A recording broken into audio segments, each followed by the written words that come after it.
पृथ्वीमा एउटा यस्तो स्थान पनि छ जसलाई सिद्धाश्रम साङ्ग्रिला साम्बाला भनिएको छ। यो मान्यता यो विश्वास पनि गरिन्छ कि त्यहाँ सिद्ध पुरुषहरूको वास छ। विभिन्न प्रकारका सिद्ध पुरुषहरू त्यहाँ अहिले पनि विचरण गर्छन्। यो निकै प्रोटेक्टिभ एरिया हो,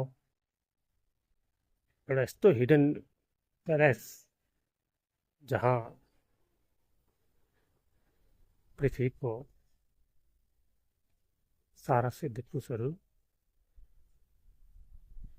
यो पुरै विश्वलाई नै सम्हालिरहेका छन्।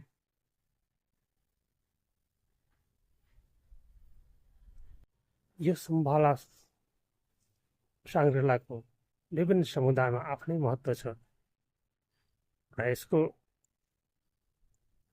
महत्त्वलाई बुझ्दै आज म यो सानो जानकारी यहाँहरु समक्ष भनिएको छ कि यो आश्रममा, यो सिद्धाश्रममा जीवितै पनि जान सकिन्छ र मृत्यु पश्चात पनि जान सकिन्छ। तर को व्यक्ति एलाउ छ त्यहाँ छिर्नको लागि अथवा जो व्यक्तिमा क्यापेबिलिटी छ, जो योग्यता छ हासिल गरेको छ, त्यो मात्रै त्यहाँ गएर आफ्नो सम्पूर्ण कुराहरू त्यहाँ हेर्न चाहन्छ भने हेर्न सकिन्छ। जिउँदै गएर जिउँदै वापस पनि फर्केर।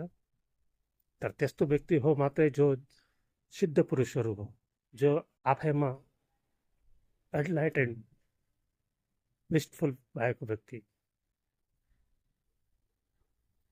विजडम बोकेका व्यक्तिहरू मात्रै त्यहाँ जान सकिन्छ।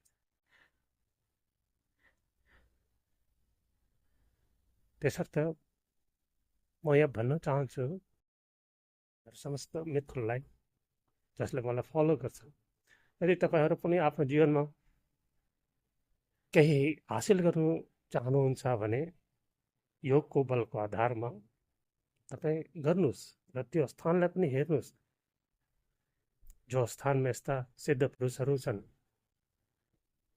यति यो विश्वासको कुरा हो, साधारण मनुष्यले हेर्न सक्दैन।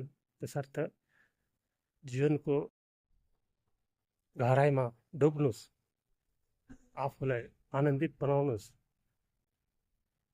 र यस्ता सिद्धिहरू प्राप्त गर्नुस् जसको द्वारा तपाईले समाजलाई सेवा पुर्याउन सक्नुहुन्छ।